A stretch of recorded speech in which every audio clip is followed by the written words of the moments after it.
So intermediate first ఇయర్లో 1Bలో pre రిక్వెస్ట్లో మనకు coordinates గురించి ఉంది. ఆ కోఆర్డినేట్స్ అంటే ఏంటివి అనేది ఒకసారి తెలుసుకుందాం. వాటికంటే ముందు మనకు ఫస్ట్ ఏమేమి యాక్సిస్లు ఉంటాయి, ఏమేమి లైన్స్ ఉంటాయో తెలుసుకుందాం.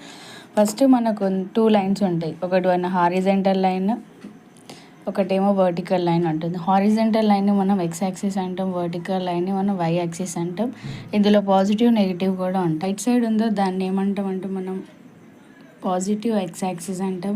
లెఫ్ట్ సైడ్ ఉన్న దాన్ని నెగిటివ్ ఎక్స్ యాక్సిస్ అంటాం. ఇది పాజిటివ్ వై యాక్సిస్, ఇది నెగిటివ్ వై యాక్సిస్. టూ యాక్సిస్ని ఇంటర్సెక్ట్ చేసేది మనం ఆరిజిన్ అంటాం. సో దీన్ని ఏమంటాం? ఆరిజిన్.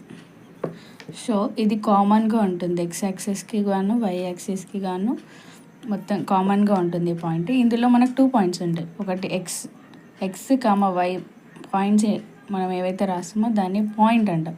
సో ఇందులో పర్పెండిక్యులర్ లైన్స్ అంటే మనకు ఫస్ట్ కోఆర్డినేట్స్ అన్నాం కదా, కోఆర్డినేట్ అవ్వాలి అంటే ఫస్ట్ ఏవైతే మనం పాయింట్స్ డ్రా చేసుకుంటామో ఆ పాయింట్స్ అనేవి ఒక పాయింట్ దగ్గర ఇంటర్సెక్ట్ అవుతాయి.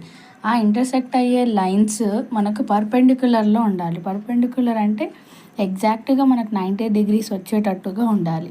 సో వాటినే మనం కోఆర్డినేట్స్ అంటాం. సో ఒక ఎగ్జాంపుల్ చెప్పాలి అంటే, సో ఎక్స్ వై యాక్సిస్ తీసుకుందాం.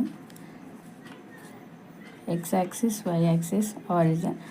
ఫర్ ఎగ్జాంపుల్ ఇక్కడ 2, 3 అనేది ఇంటర్సెక్ట్ అయింది అనుకుందాం. ఇక్కడ 2, 3 ఇవి ఎగ్జాక్ట్గా ఎల్ షేప్ అంటే ఏంటి? 90 degreesలో ఇంటర్సెక్ట్ అయినాయి.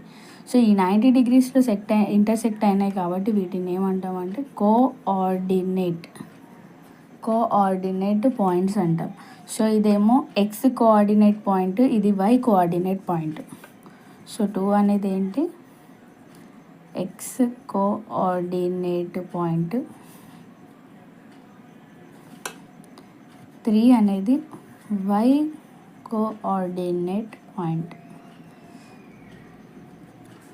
సో ఈ 2 పాయింట్లని కలిపి కోఆర్డినేట్స్ అంటాం. కోఆర్డినేట్ అంటే అర్థమైంది కదా, పర్పెండిక్యులర్గా 2 లైన్స్ ఇంటర్సెక్ట్ అయితే ఈ ఇంటర్సెక్టెడ్ పాయింట్ని మనం ఏమంటాం? కోఆర్డినేట్ అంటాం.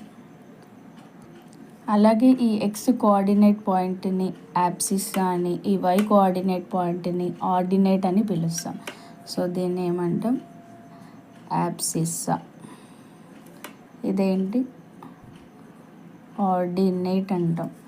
సో ఇందులో ఇంకోటి తెలుసుకోవాల్సింది ఏంటంటే ఎన్ని క్వాడ్రేట్స్ ఉంటాయి. క్వాడ్రేట్స్ అంటే